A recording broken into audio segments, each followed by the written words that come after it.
Assalamualaikum, salam sejahtera dan salam perpaduan. Kumpulan kami akan membentangkan serba sedikit tentang perbezaan adat dan adab etnik antara Melayu dan India.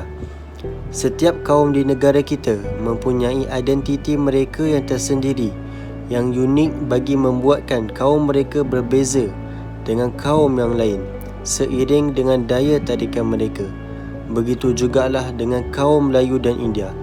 Kedua-duanya mempunyai perbezaan yang dari segi adat dan adab sejak dari dahulu lagi. Perbezaan ini terus berlangsung sehingga ke hari ini dapat dilihat sendiri generasi anak muda kita. Oleh sebab itu, kita sebagai anak muda seharusnya ambil tahu serba sedikit tentang ini sebagai satu penghormatan kepada kaum yang lain. Okey, terima kasih Tuan Adam. Saya Alif Iqbal akan menceritakan serba sedikit tentang tajuk ini.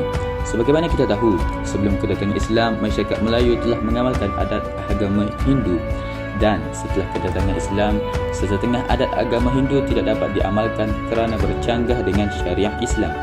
Namun, pengaruh Hindu yang kuat menyebabkan adat agama Hindu tersebut boleh diamalkan dalam masyarakat Melayu. Sekarang, kita fokus perbezaan adat pertunangan antara Melayu dan India. Perbezaan kaum India dalam adat ini ialah penyediaan sali atau Girumanggaliyam.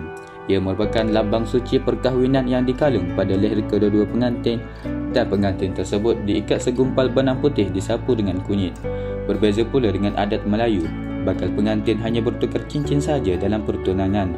Begitu juga kaum India bertukar cincin tapi ditambah dengan pemakaian sali. Adat Melayu hanya fokus kepada tarikh kahwin, jumlah hantaran dan bayaran ganti sekiranya pasangan memutuskan pertunangan. Baik, terima kasih Alif. Saya Iqbal Daniel akan kongsi serba sedikit tentang adat pemakaian antara Melayu dan India. Pakaian masyarakat Melayu, khususnya lelaki, ialah baju Melayu. Baju Melayu itu merupakan kemeja longgar yang dipakai dengan seluar panjang. Pakaian ini selalunya dipadankan dengan samping yang diikat di pinggang dan bersongkok. Manakala pakaian bagi wanita Melayu pula ada banyak jenis, seperti baju kurung dan baju kebaya. Sebelum kedatangan Islam, wanita Melayu hanya memakai kain kemban sahaja. Setelah Islam datang, wanita Melayu memakai baju kurung di mana bajunya labuh hingga ke lutut dan memakai kain panjang yang berlipat tepi. Pakaian ini sangat sopan dan menepati dengan ajaran Islam. Bagi orang India pula, adat pakaian orang India bagi lelaki dinamakan dhoti. Dhoti ini merupakan pakaian putih yang panjang seperti kurta dan kain panjang yang diikat antara celah peha atau biarkan sahaja. Pakaian ini hanya dipakai di majlis perkahwinan ataupun ketika menghadiri tempat ibadat. Manakala pakaian wanita India ialah sari. Sari ini merupakan pakaian tradisional wanita India seluruh India. Pakaian ini sering dipakai pada hari perayaan, majlis perkahwinan dan sebagainya. Hal ini kerana pakaian sari ini merupakan kebanggaan bagi masyarakat India. Okey, seterusnya adat kematian. Adat kematian bagi masyarakat Melayu berlandaskan dengan Islam. Mayat dibaringkan menghadap kiblat, memandikan mayat dan solat jenazah. Sejurus itu mengebumikan mayat dan selepas itu kebiasaannya Tok Imam membaca talqin supaya memberi keinsafan kepada orang Islam. Masyarakat Melayu Islam di negara kita kebiasaannya apabila berlaku kematian akan diadakan bacaan tahlil selama 3 hari berturut-turut, khususnya untuk mendoakan si mayat untuk ditempatkan di kalangan orang beriman. Manakala orang India mempercayai konsep kelahiran semula iaitu kematian, ini ibarat tidur dan mereka akan bangun selepas tidur. Sejarah India mengatakan kematian merupakan perpisahan ruh dari jasad, di mana jasad akan hancur tetapi kembali ke alam barzakh.